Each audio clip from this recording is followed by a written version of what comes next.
from Washington, D.C. From Bloomberg's Washington, D.C. studios to our TV and radio audiences worldwide, welcome to Balance of Power. I'm Joe Matthew. Tonight, a major military escalation in South America.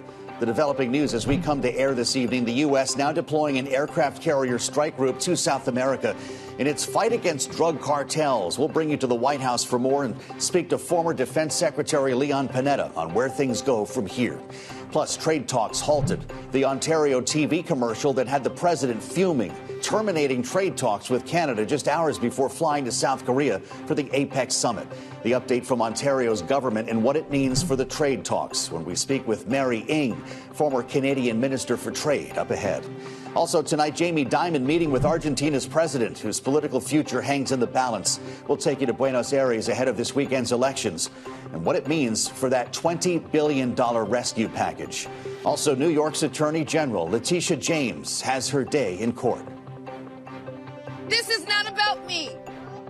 This is about all of us and about a justice system which has been weaponized. How James pleaded to corruption charges before a Virginia court and her campaign-like comments ahead. We'll discuss with our political panel later this hour. We begin with the breaking news, though, on a notable military escalation of U.S. forces in the Caribbean. Tonight, the USS Jerry Ford Carrier Strike Group, which had recently been deployed to the Mediterranean and is led by the world's largest aircraft carrier, is now being relocated amid growing tensions with Venezuela. There are also reports now that the president is looking at the possibility of targeting cocaine facilities and drug trafficking routes on the ground inside Venezuela. This is a fast-moving story that kicks off our coverage this evening with Bloomberg's Kate Sullivan live on the North Lawn of the White House.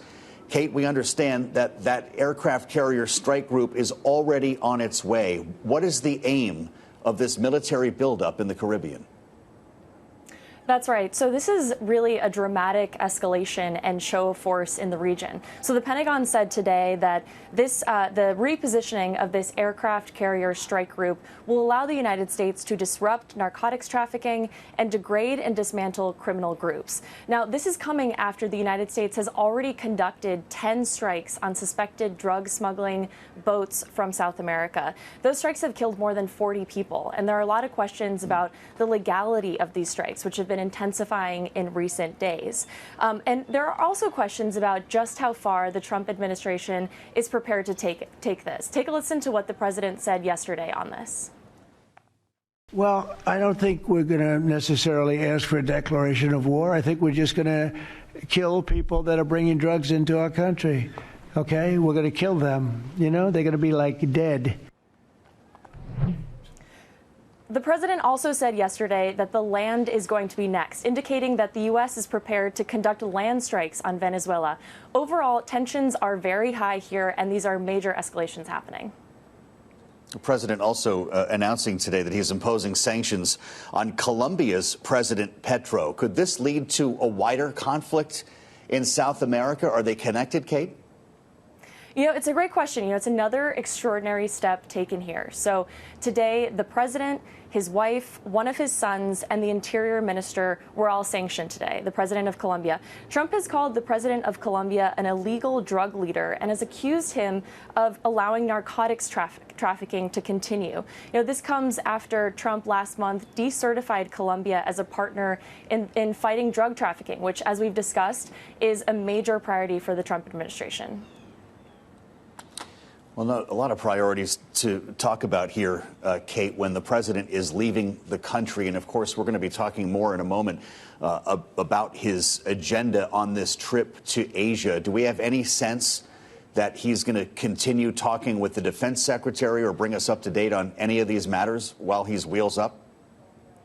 It's a great question. You know, this is coming, as you mentioned, the president is supposed to take off in just a few hours for a wide swing in Asia. I'm sure, you know, if you'd we've been talking to White House officials. Stephen Miller just came out and spoke to some reporters out here. This is definitely a high priority for the administration, and there will be ongoing conversations, even as the president takes off to go to South Korea, Japan, and Malaysia.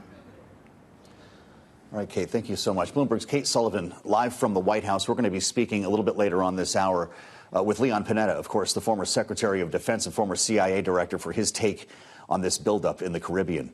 Now back to the tense back and forth between the U.S. and Canada, with the president sending a post late last night calling off all trade negotiations with our neighbors to the north because of what he says was a fake tariff ad, a TV commercial from Ontario's government. Listen. The way to prosperity for all nations is rejecting protectionist legislation and promoting fair and free competition. America's jobs and growth are at stake.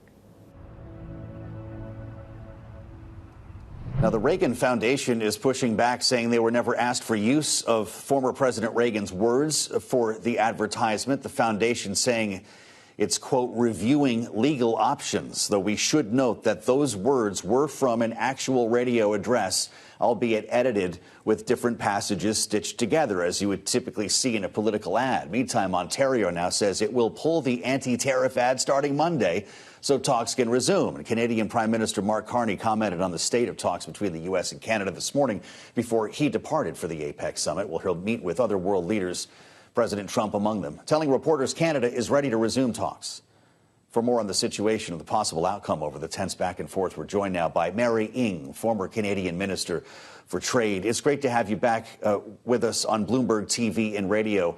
What do you make of the decision to bring down the ad? It only took, obviously, one post from the president to get this reaction from Doug Ford.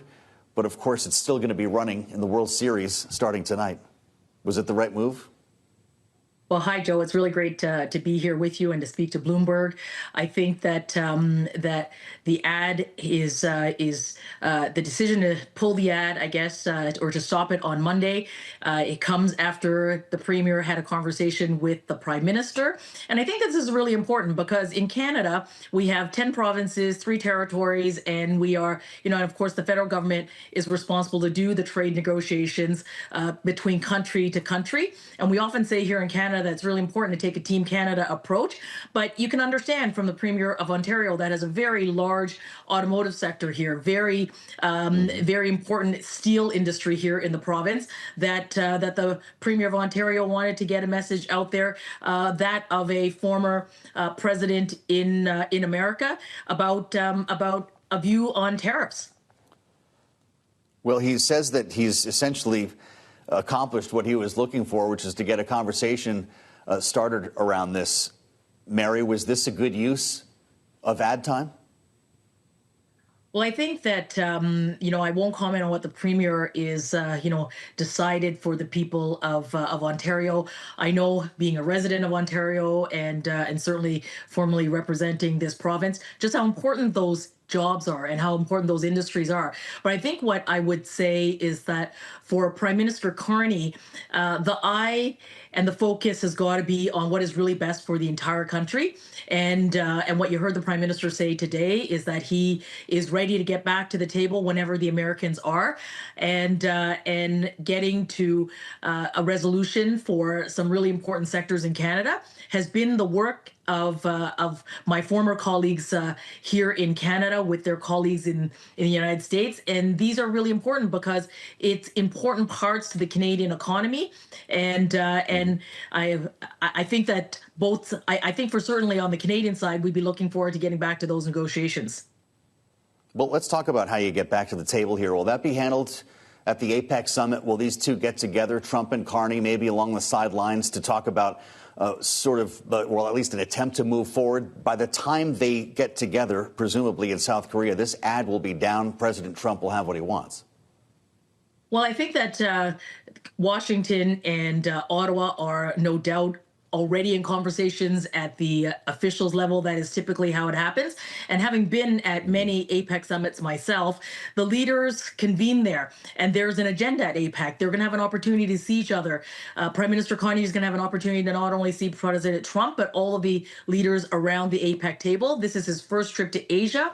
What the Prime Minister has said is what we can't control is what others decide or what others may do, but we certainly can control what Canadians want to to do. And one of the things that is high on the Prime Minister's agenda is to diversify our trade. We already have terrific access to the Asia economy through the CPTPP. And of course, one of the last things I did as Minister of Trade was conclude the negotiations with a really important market like Indonesia, and trade negotiations continue with the ASEAN as a bloc. But having agreements is only part of the equation, making sure that you are building resilient supply chains or value chains, creating new partnerships, having new investments both ways, and finding ways that you can do trade with new partners in the Asia Pacific, I think is very much on top of the agenda for Prime Minister Carney.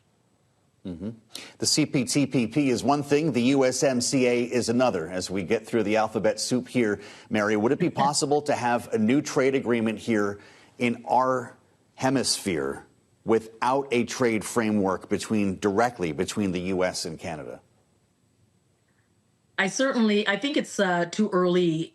I think it's too early to conclude anything other than that there should be a commitment, and I believe that there is, to continue to do the detailed work that I know both Canada and the U.S. are doing, particularly in sectors that are really important to both countries, whether it be steel, aluminum, energy, lumber, and that work. I understand there's been a lot of progress, a lot of work has gone into that, and I'm hopeful that that work will continue. At the same time, I think that North America is a really strong bloc together. I just returned from Mexico City last night. And there was a lot of conversation about how important this North American competitiveness is. We are a really important and successful trading bloc in the world, and I think that we should work very hard to preserve the market that is North America, so that we can be competitive and compete globally around the world. How's this ad playing domestically? We've been hearing all day, obviously, Mary, about how it's upset the president, and people can argue about it here in the U.S. But where are the hearts of Canadians right now when it comes to dealing with Donald Trump, and who did this resonate with in Canada? I think that for Canadians, it's really important that they see their officials, their public leaders stand up for them, and to work very hard, whether it's negotiations or making the point about how important sectors play and contribute to our economy. And the issue around tariffs is just simply that tariffs, there's a view certainly that tariffs just make us less competitive, and it's a tax on the American people. So getting that point across, I think, is not new. We've been doing that for many, many months now. Mm-hmm. I don't know if you're watching the game tonight, Mary. Maybe you'll just be watching for the commercial, but it's not lost on us here that we have L.A. and Toronto. Is this going to be a proxy for our trade relationship? Well, you know what? It is so exciting here in Toronto. I live in Toronto. I'm from Toronto, and the energy is just palpable. Baseball, I think, is just one of these incredible games that is a common love in both of our countries, and I think that's where we should be, a common love for the game of baseball. But look, I'm a Canadian, I'm a Torontonian, I'm a Jays fan, so I can't, not say go Jays go. And yay, they made the World Series. There you go. Here's to the common love. Mary Ng, former Canadian Minister of International Trade. Mary, we appreciate your insights today. And we turn now to power moves with Bloomberg's Romaine Bostick, who joins us live from World Headquarters in New York. Even with all the uncertainty over trade, whether it's our neighbors here in this hemisphere or on the other side of the world when it comes to China, the S&P 500 hits a new all-time high once again. Yeah. Romaine, what's behind the rally? Well, Joe, and I should point out, too, we had a couple people on the close, and we were asking about this idea of how the market really kind of shrugged off some of those concerns about trade. Obviously, the issue going on earlier this morning with Doug Ford from Ontario and Mark Carney, and whatever the relationship is between the U.S. and Canada right now, the markets really shrugged that off. They were way more focused, Joe, on those inflation numbers that we got this morning that seem to suggest for right now there really is not a big inflation impact from a lot of the trade strife out there. And now there's a big asterisk, as most people do think at some point we will see that inflationary impact. But for right now, it's just not there, Joe. So that means the market looks ahead to next week's Fed meeting. They expect a cut. They look ahead to the Fed's meeting in December. They expect another cut, and so on and so on. And that's a big part of the reason why you saw the S&P hit a fresh record high today. It's why you also saw the NASDAQ and the other indices either hit record highs or trade near them. This is a market right now, Joe, that is trading more so on corporate fundamentals and any sort of sense of any sort of policy that would aid those corporate fundamentals. And for right now, that outpaces by far any of the downside concerns from geopolitics and trade. Boy, interesting. Considering trade and geopolitics, we got a note from Ford today on its last quarter. The stock's soaring here as it looks to build tens of thousands more trucks at factories in Michigan and Kentucky. So is this working out? You know, I mean, for Ford, we spoke with Jim Farley, the CEO, yesterday, and he talked a lot about this idea that demand is still there. And more importantly, they still have pricing power. And this other idea out there, Joe, which is sort of what is the state of our economy? When we talk about all these corporate fundamentals, honestly, all we're really talking about is what people are buying and selling, whether that's individuals like you and me, or whether it's corporations spending on the AI build out. And based on Farley's perspective, that spending is still there. We may not be seeing it in the economic data because we're not really getting any because of the government shutdown. But based on the earnings that we're going to get next week, and it is going to be the busiest week for earnings, Joe, of the season, 172 of the largest companies in the world report next week. And we're going to get a real peek into just how well they held up last quarter and whether they think that what held up last quarter is going to continue for the quarters up ahead. Well, we look forward to working through earnings season with Romaine Bostick. It's great to have you back tonight, Romaine. Live from New York, Romaine Bostick on Bloomberg. And coming up, the couple now suing over the president's demolition of the East Wing. And next, a major Friday data drop. Romaine was just referring to the latest inflation report. Does it build the case for Fed cuts beyond next week? Michael McKee standing by with the numbers. This is Balance of Power on Bloomberg TV and radio.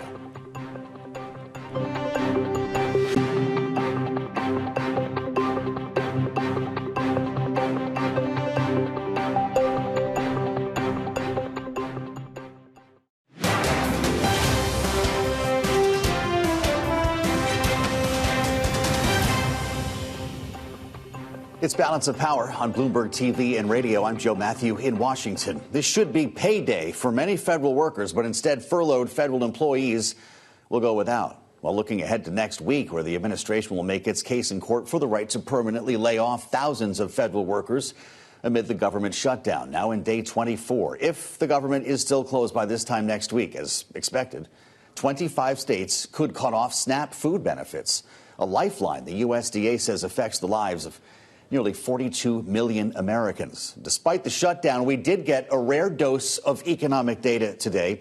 The delayed CPI report showing inflation in September softer than expected, strengthening the case for more rate cuts, with the next one coming as soon as next week. Bloomberg International Economics and Policy Editor Michael McKee joins us now to break down the numbers. Stock market sure liked this news today. Mike, what's the Fed going to think as we look forward? Well, the Fed is going to have a little bit different view of it than the stock market. The stock market thinks it guarantees a couple of rate cuts, but I think it's only going to give us the October rate cut. We're still waiting to see whether we even get data in October, but the numbers came in slightly better than expected on a month-over-month basis, September to August. But the year-over-year numbers went up to 3% for both core and headline, and that suggests that inflation is still with us. We also saw under the hood that the goods prices went up, except for basically used cars. And we saw that there are tariff impacts hitting. Apparel prices went up and furniture prices went up, things that were tariffed. Services prices also higher, except for housing, which was an unusually steep decline. And that keeps us a little bit better off in terms of overall. But will we see that again in October? We may not see October at all, Joe. Well, that's, I guess, a great point as the White House frames this number today, softer than expected, as justifying its view that tariffs are not inflationary. Mike, I'm curious, as you have found otherwise, what BLS is doing with the last jobs report, because you had mentioned they had to bring in essential workers to put this CPI data together for a cost of living increase. But we've also got a jobs report from 2 months ago that was compiled and never released. Could they not make that public? They absolutely could. It was finished before the government shut down, and it just needed to go through the director of the Bureau of Labor Statistics, who is an acting director now, of course, and then over to the White House. But they stopped the process, and it hasn't gone out. It could be released. They could just pay somebody to come in for, 15 minutes and push the button to put it on the internet. Yeah. But why, we don't know, other than pretty much everything except for this congressionally mandated CPI is on hold at the moment. Well, so what does the BLS do in the meantime? Are we going to come out of it at some point? This government's going to reopen, Mike. Are we going to come out of this with some missing pieces, or will we retroactively figure out what that data would have shown? It depends on the data that you're talking about. If you're looking at something like PPI, almost all of that is submitted by businesses directly to the BLS, so they can probably reconstruct it. CPI, only about 36% is submitted directly by businesses, and they don't have people out in the field making price measurements. So if this goes on into November, we're probably going to have a big hole in the October CPI reports if we have anything at all.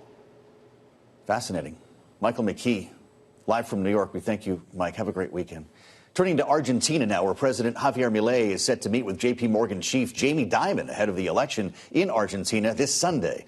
It could hand Milei a political reckoning. The Dimon-Milei meeting coming after the Treasury Department approved a $20 billion rescue package for Argentina and another $20 billion in private financing that we told you about. But is that deal enough to salvage Milei's presidency? Helping us look ahead to this weekend's pivotal election, we're joined by Bloomberg's Jimena Zuniga, live from Buenos Aires. Jimena, it's great to have you on Balance of Power. Just how crucial is this Sunday's election, and what are Milei's chances right now? Thank you, Joe. I think it's a very crucial election. If you had asked me a month ago, I would have told you it was very important because it would have been a gauge as to the public's support for Milei's macroeconomic stabilization program in Argentina. Now it has become even more crucial because about a week ago, President Trump tied the support of the U.S. to the outcome of the election. And this is, to us, the most immediate make or break issue in Argentina's outlook, whether the U.S. confirms its support or it doesn't. Why? Because Argentina is having a liquidity crisis. With access to financing, it really has a serious shot at finally achieving macroeconomic stabilization and growth. If it doesn't have financing, it really risks going again into a debt and currency crisis. Yeah, wow. So it's pretty clear then from the White House, as you just mentioned, if Milei does not win, Argentina does not get the money. So does that not help the chances of Milei winning?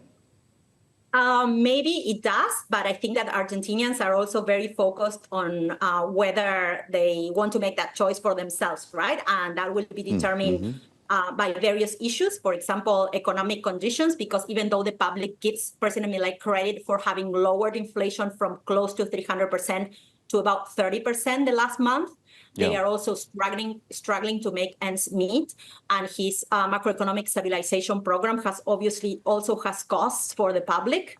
That said, a lot of people also don't want to go back to the economic populist policies that have thrown Argentina into recurrent crisis. They want some economic normalcy, and the president is orchestrating its campaign around the subject of let's make this effort worth it, and let's try to continue on this path to achieve macroeconomic stabilization.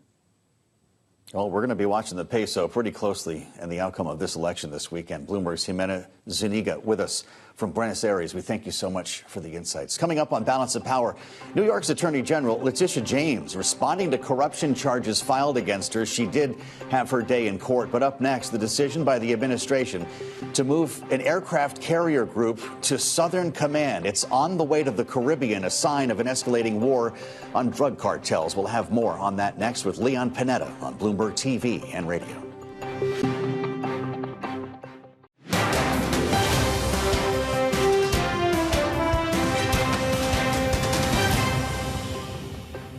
This is Balance of Power on Bloomberg TV and radio. I'm Joe Matthew in Washington. Thanks for joining us. Tonight, the country's most advanced aircraft carrier is being redeployed to waters off South America as the administration follows through on its aim to take on drug cartels. The USS Gerald Ford Carrier Strike Group now on its way to the Caribbean as tensions rise with Venezuela. Following reports, the U.S. flew bombers, including B-1 bombers, up to the Venezuela coast on more than one occasion recently as it amassed a flotilla in waters off the country. The president yesterday held a roundtable discussion with leaders of his intelligence and defense departments and had this to say about how the administration will deal with the cartels. Listen. It should now be clear to the entire world that the cartels are the ISIS of the Western Hemisphere, in addition to their monstrous violence, such as cutting off heads, burning their enemies alive, and burning innocent people alive, too, by the way. The cartels control large swaths of territory. They maintain vast arsenals of weapons and soldiers, and they use extortion, murder, kidnapping to exercise political and economic control. Thank you very much, Joe Biden, for allowing that to happen. Those comments, of course, coming after a series of attacks on boats and even a submarine in the Caribbean, as well as in the Pacific, against what the administration says are drug smugglers. Joining us now for more, the former Defense Secretary and former Director of the CIA, Leon Panetta. Mr. Secretary, it's great to see you, as always. Welcome back to Bloomberg TV and Radio. The amount of hardware we already had in the region, now being complemented by the biggest carrier strike group that we have in the arsenal, tells you what, if nothing short of declaring war on Venezuela? Well, there's no question, Joe, that we're mobilizing a huge force in that region. You mentioned the B-1 bomber, B-52 flights as well. We've had F-35 squadrons deployed there. In addition to that, there's 8 warships already in the region. Add to that submarines, air patrol vehicles, Reaper drones, and now a carrier strike group. So we're talking about a significant number of our men and women in uniform that are being deployed into harm's way.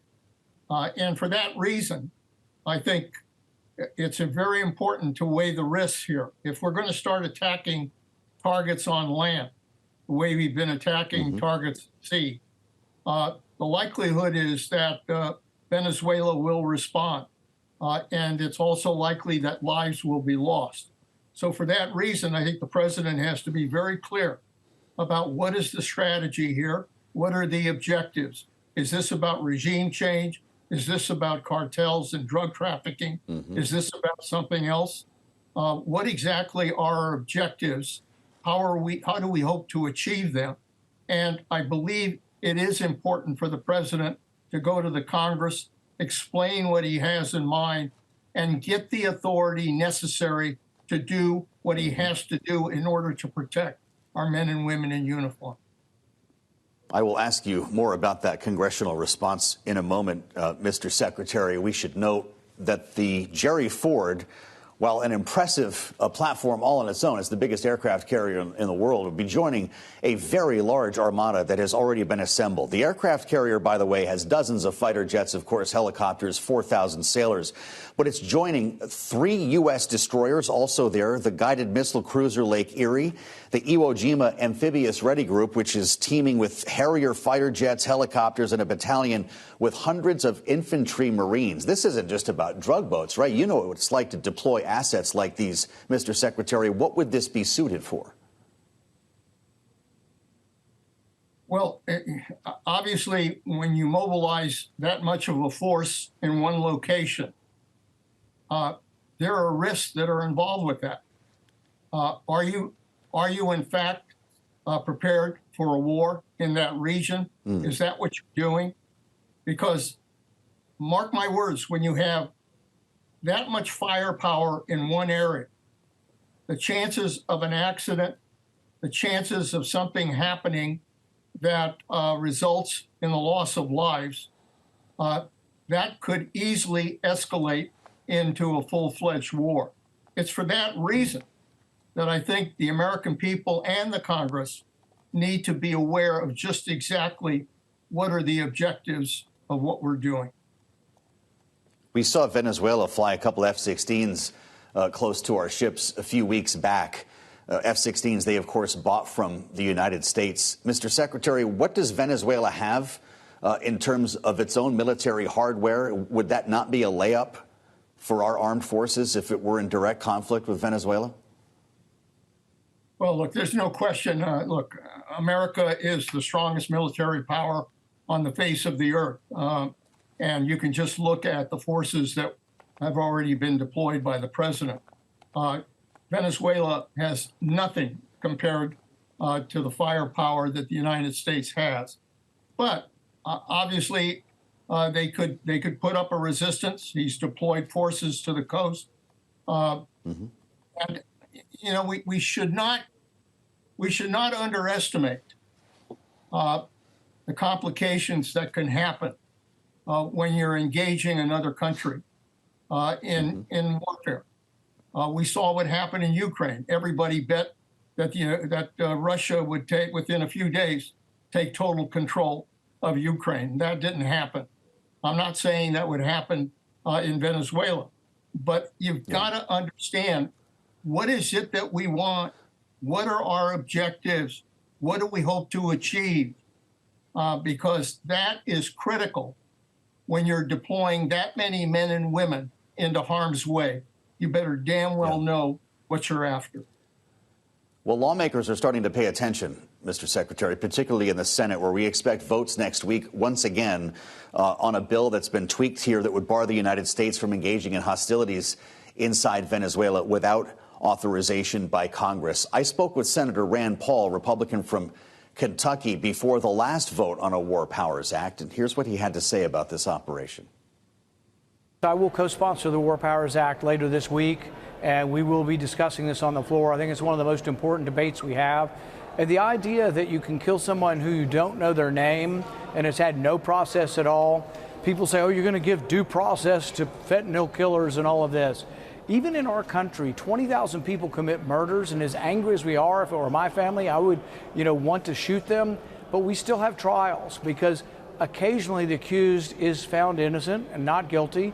Occasionally we make mistakes, but we can't have a policy where we just blow up ships where we don't even know the people's names. Leon Panetta, how important is it for Congress to draw up a new authorization for the use of military force, knowing as well that the president has confirmed that a covert CIA operation is already happening on the ground in that country? Look, I've always said that when a president mobilizes military power, there's a right way to do that and a wrong way to do that.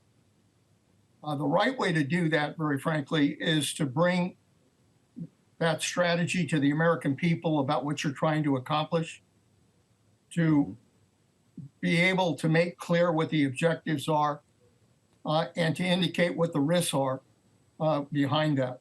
But in addition to that, to go to the Congress, lay out what it is that you feel is threatening the United States and why we have to respond, and then ask Congress for the authority to be able to engage, if necessary, that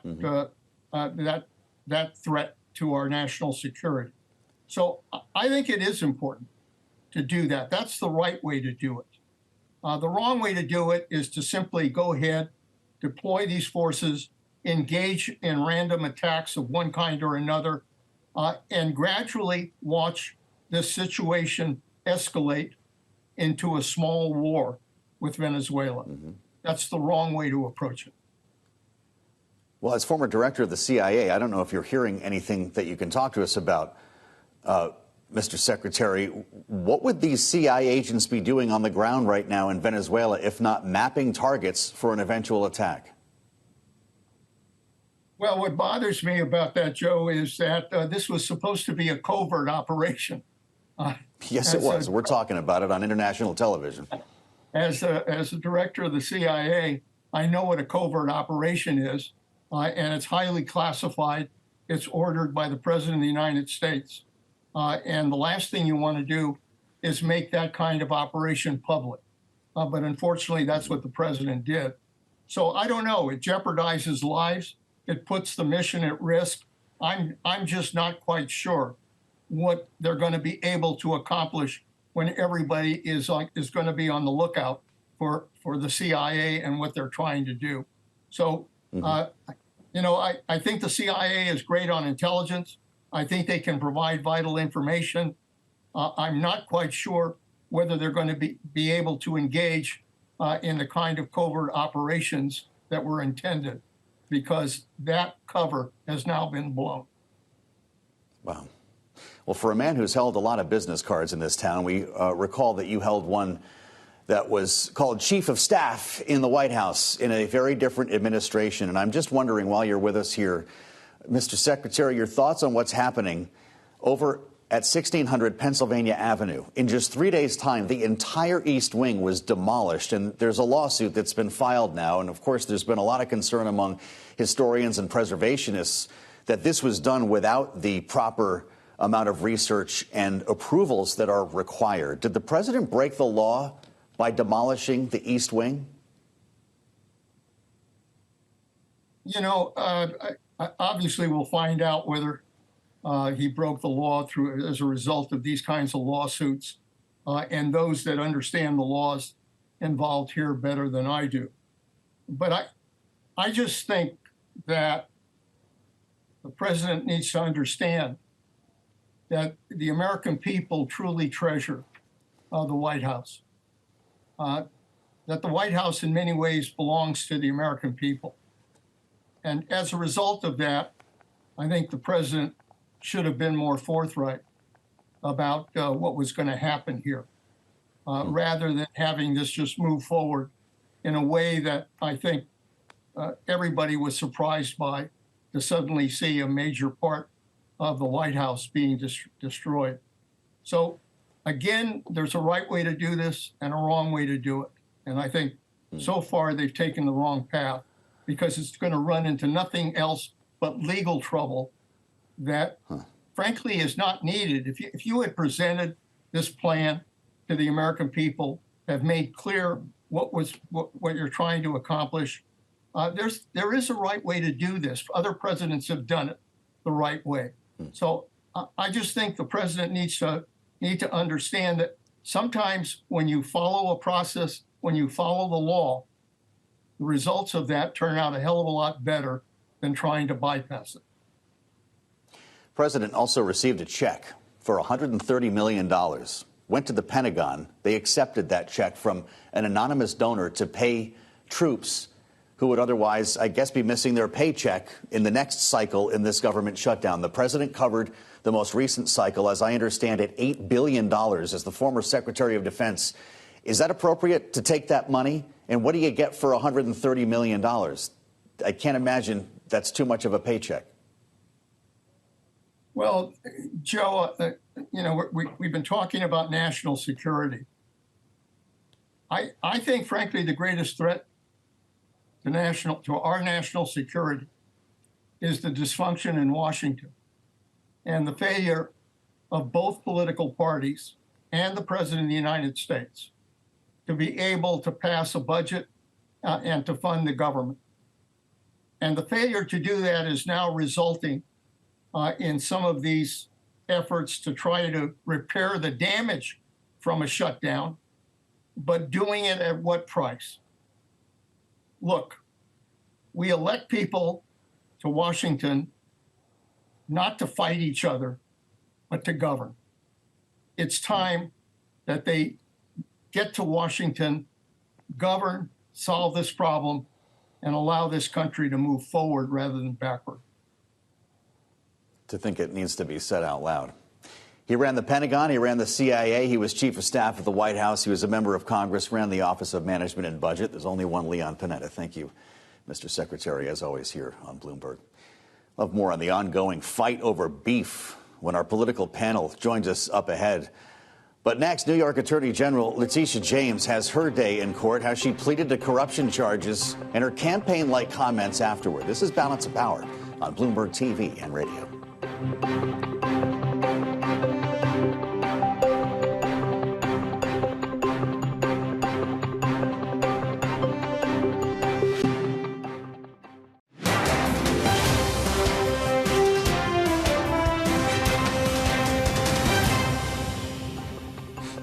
It's Balance of Power on Bloomberg TV and radio. Thanks for joining us. I'm Joe Matthew in Washington, where we'll have a lot more on the war of words between the president and Canadian leaders when we assemble our political panel up ahead. First, the stories we're watching in today's Power Brief. New York Attorney General Letitia James pleading not guilty today to mortgage fraud charges before a court in Virginia, following an indictment James says was politically motivated by the Trump administration. James is, of course, one of several current or former officials critical of the president who've had charges filed against them, with former FBI Director James Comey, Federal Reserve Governor Lisa Cook, and former National Security Advisor John Bolton, all charged in recent weeks. James addressed reporters and supporters shortly after her not guilty plea. Meantime, Virginia Democratic lawmakers planning to redraw their congressional maps to boost their party ahead of next year's midterm elections. Virginia would join a handful of states considering doing the same. House of Delegates Speaker Don Scott announcing yesterday the chamber will reopen an existing special legislative session Monday, reportedly to start the effort to take up new maps. The move comes less than 2 weeks before Virginia's statewide elections. And joining us now for more on this and other stories, we're following tonight's political panel. Rick Davis, partner at Stone Court Capital, Bloomberg Politics contributor and Republican strategist, alongside Jeannie Shanzano, democracy visiting fellow at Harvard Kennedy School's Ash Center, also a Bloomberg Politics contributor. Great to see both of you here as we consider the ways. Rick, you know a lot about, and more than most, Virginia politics. Did you think the Commonwealth would be the next to start redrawing maps? Not really, but of course, once you start the fire, you can't tell whether it's going to spread. Right, yeah. And so I think every state that has a lopsided legislative agenda, lopsided legislative majority, are looking at doing this. And so I'm not surprised. The president's team continue to prosecute these in Republican-leaning states, and Democrats have figured out that this is the case here. And I don't know. I keep reading articles about how all the Democratic initiatives lead to Obama. So the question is he behind this new legislative effort in Virginia? Well, that's a great question, Jeannie. At one point, it was Texas versus California. And when you look at the map with all the states that have popped up since then, there is a lot more red than blue. If Democrats are serious about this, can they redraw enough maps to keep it even? It's going to be tougher for Democrats for sure because they don't control as many of the state houses, but they are going to give it a go. And, I think we have to remember the big loser here is the American public. We don't know, for instance, for Texas and California, if those maps will go into effect in terms of 2026. But if this becomes a norm and we are redrawing districts continuously, how are voters to make sound decisions? And more importantly, we are going to have gerrymandered maps, which means less competitive House races, which means more government shutdowns, Joe, for you to enjoy. So it is a loser for the American public, and it is very, very disheartening. But I don't think there's any way to turn things around at this point. Well, we'll have a lot more on this as we move forward. I want to ask you both about what's going on here in the United States as the president prepares to take off for Asia. He'll be wheels up 4 or 5 hours from now, an overnight flight to South Korea, where, of course, he's going to be at the APEC summit and will be meeting next week with President Xi. But before leaving, the president cuts off all trade talks with Canada, and it's based on a TV ad invoking the voice of the late President Ronald Reagan. I don't know if we can listen to that here, but would love to give our listeners and viewers a taste of the ad.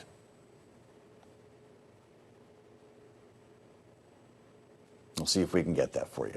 Let us know when that's ready, because it's important to see it and listen to it. Rick, you actually worked for Ronald Reagan. The idea here, and it would be great to be able to see and hear, is that he, in a speech on the radio back in the 1980s, was explaining why duties were put on Japanese goods, because he was not a supporter of tariffs. We do have that now. Let's give everyone a sense of what he said. The way to prosperity for all nations is rejecting protectionist legislation and promoting fair and free competition. America's jobs and growth are at stake. President Trump on Truth Social says Canada cheated because they edited portions of what was a lengthy speech. You worked for Ronald Reagan. The president says he loved tariffs. Is that true? Yeah, I was in the White House when he was giving that speech out at Camp David on the radio. It was actually not on TV, but I'm glad they got that clip. It's fantastic. Pretty wild, yeah. Brought back fond memories. Look, Ronald Reagan gave 1,000 speeches on free trade. I mean, 1,000. And it was a major plank of his platform when he ran for election in 1980. And so in this case, the administration found, through the Commerce Department, through a 301 decision, that Japan was dumping microprocessors into the United States to take control of that business. And in that case, he had the presidential authority. He didn't have to do anything special. Didn't have to invoke an emergency or anything to then take Japan up on that by doing these trade sanctions. So it was all very straightforward in those days. And the reason he gave this speech was so that people didn't think that he liked tariffs. Yes, exactly. And so the Canadians are right in the concept. I mean, and I think Donald Trump is, I don't know why you would pick this fight. For those of us who still remember Republicans being free traders, he's on the wrong argument there. Well, they're going to pull the ad, we've learned. Jeannie, Ontario's taken the ad down, but not until after the weekend. As of Monday, it'll be down. So that means everybody watching the World Series will see the ad from Ontario once again. What's your reaction to their decision to take it down less than 24 hours after the president went on Truth Social? Is it that sensitive when it comes to trade with Canada? Yeah, and stay tuned, Joe, because we're going to wait and see if we hear booing from Canada all the way down here at the World Series because of the steps and the tense relationship. We saw that with the hockey game. We may see it with baseball tonight and going forward. You know, the reality is that whether they take it down Monday or not, people can just go do what the Reagan Foundation said, which is go on YouTube and hear the speech for yourself. And the fact is that Ronald Reagan did say this. And like many Republicans, in fact, most until Donald Trump, they have been opposed to these kind of protectionist policies. There are certain targeted tariffs that they are supportive of, but for the most part, these are free traders. So it is a very odd fight for Donald Trump to take on, but Donald Trump likes to take on fights like this because there's nothing he likes more than tariffs, and he's headed over to Asia, and he's determined to stand by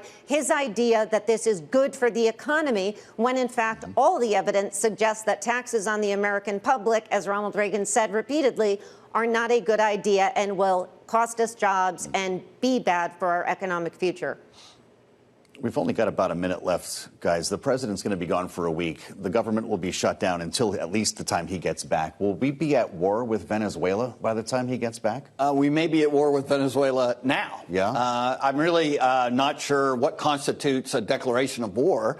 But when you have the kind of firepower we have moving into the Caribbean and the aggressive nature of fighting narco traffickers by blowing them out of the water repeatedly, sounds a lot like a war to me. Yeah. And so I think this is one thing that is being kind of downplayed right now. But this is about as an aggressive a stance as we've seen, and not the only one. Not the only one, indeed. We're going to be tracking this over the weekend for you and talking about it again on Monday with the help of Rick Davis and Jeannie Shanzano. Thank you both, as always, our Bloomberg Politics contributors, for your insights. Check out the Washington Edition newsletter to catch up on the terminal and online. I'm Joe Matthew in Washington. This is Bloomberg.